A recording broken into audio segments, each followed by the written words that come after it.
Boa noite. O mensageiro não é importante. O importante é a mensagem, diz ironicamente Jesus Cristo no filme Estigmata. Quando eu me refiro a ironicamente, é que eu me recuso a aceitar, né, essa desimportância na conexão do mensageiro Jesus com toda a sua mensagem. Tem um contexto, mas de fato, né, ele mesmo fala, inclusive do Espírito Santo, que tem uma conexão com a mensagem, que será castigado severamente aquele que profanar o Espírito Santo, né? Ele fala, aquele que o achincalha Jesus, né? Contra ele comete injúrias aí, pode ser perdoado, mas aquele que o faz contra o Espírito Santo, este não será perdoado. Eu tô lendo um cara que é difícil, né? Um outro livro dele que também faz uma conexão no primeiro livro que eu comecei a ler, A Parte do Fogo. É o primeiro e, e esse que eu tô lendo agora, que na verdade eu não olhei as datas, né? Mas parece que seria antes da Parte do Fogo, que é a literatura, sobre a literatura mesmo. Maurice Blanchot é um cara que até onde eu vi, mesmo na era moderna agora, a morte dele é um tanto recente, ele não, ele não pôde ser fotografado mais que 2 vezes. Existem inúmeros pontos da sua crítica literária e que são muito relevantes e com relativa independência. Quando ele valoriza, por exemplo, os romances do Sartre, o porquê ele faz isso? Que os romances do Sartre são considerados assim, os de má reputação entre os grandes escritores, né? Não entrar aí nesses escritores menores, estou falando do Sartre como escritor, e aí ele mexe com Mallarmé, ele mexe com Hilke, ele mexe nessa parte do fogo, os 2 primeiros capítulos, boa noite, os 2 primeiros capítulos ele trata do Kafka, né?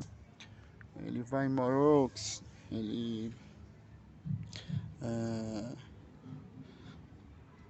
faz um trabalho e tanto na relação do Edgar Allan Poe, visitado pelo grande revolucionário da poesia, o nosso Baudelaire, pois tudo ele revoluciona mesmo. Embora haja indicação de que ele não seja como poeta maldito, não tão grande como aquele que eu prefiro, e eu concordo com quem falou que a obra do Baudelaire é próximo da obra desse franco-uruguaio, que é Isidore Ducasse, parece a Nordina Carolice. Ele é muito forte. Mas o ponto aqui é o seguinte, o ponto aqui, olha, isso aqui não está tão escuro não, é o efeito da gravação, né, que mostra assim, coisa mais sombria, mas não. E nem um efeito buscado por mim, apenas eu estou indiferente, né, minha conexão com a abertura lá. O mensageiro não é importante. E aqui eu estou falando sem ironia, né? Quando eu falo ironia, eu falo a ironia do personagem lá, de Stigmata. Bem, o que eu quero tocar aqui, que o tempo voa, né? Nessas filmagens, e que tem me perturbado, mas eu vou ler melhor. Porque o Maurice Blanchot é meio como você lê, não chega tanto, né? Mas é meio que você lê Kant.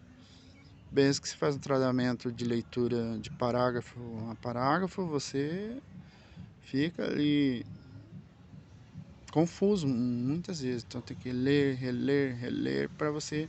Então depois, usando a expressão aqui do Harold Bloom, fazer a desleitura. Você lê e faz a desleitura, que é comentar aquilo, né, que você leu, e você tem que absorver todas as, assim, o que é mesmo ali a riqueza, a proteína, né? Não pode se perder. tem que fazer algo razoável. Pode errar, mas não é assim, essa concessão de errar não é tão larga, né? E não pode ser sem esforço. Então o que que ele está propondo na parte que eu estou lendo? É uma espécie de uma linha, né, que mantém o escritor da seguinte forma: ele escreve um livro, se aparta, né? E eu vivi essa experiência. Hoje eu tenho um livro que tem sua independência, não é um sucesso, né? Ele está no Amazon, é um romance. E aí eu estou escrevendo os outros e vou publicar todos, se Deus me der a saúde que eu preciso, né? E a longevidade, eu vou publicar todos. Mas a maioria é conectada à fantasia, à ficção, onde se trapaceia, mas não é bem assim tão fácil, né? Você tem que trabalhar a verossimilhança, mesmo que você está falando de personagens lá de Marte, de Saturno, né?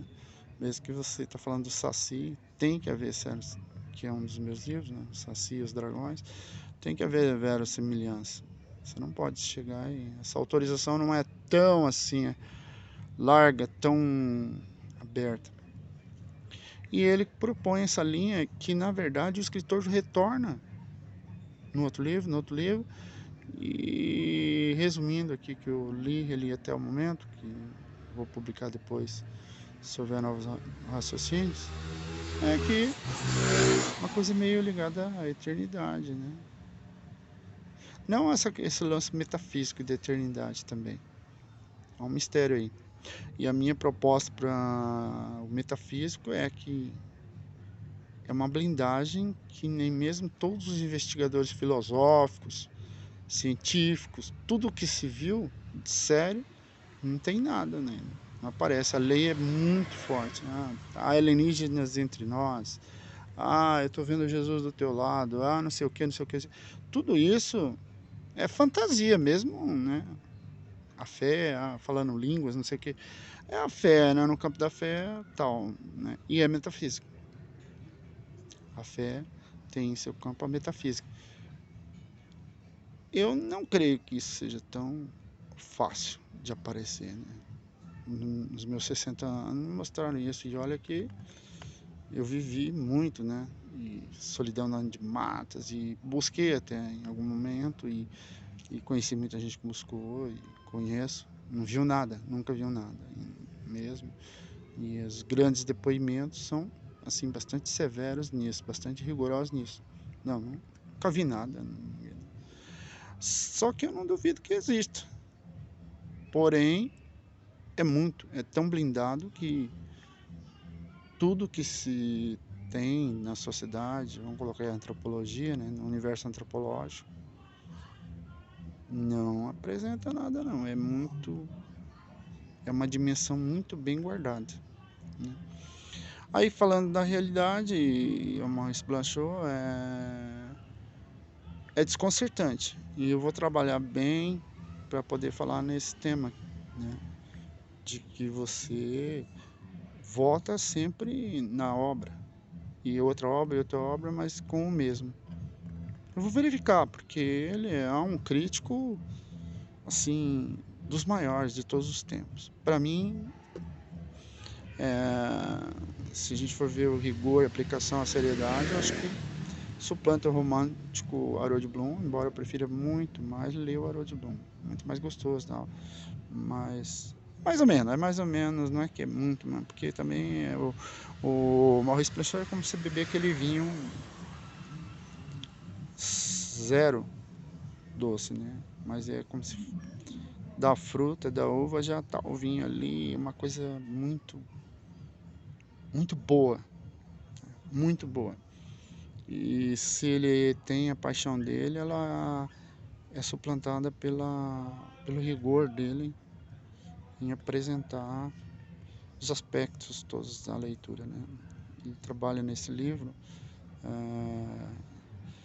a solidão. Aqui está, né, meu estilo fragmentado e assim aleatório, mas eu vou organizar tudo isso. Agora é um processo. Inclusive 2023 é para eu ter meu podcast muito bem organizado, patrocinado, E esses rascunhos que eu tenho feito todo, eles se repetirão, só que daí de uma forma mais organizada e com uma preocupação muito grande em não trazer erros ou os erros serem fora do meu poder de evitá-los. Desejo uma boa noite para todos. Sigamos. Né? Vou piscar do lado direito, porque do lado esquerdo não vai aparecer.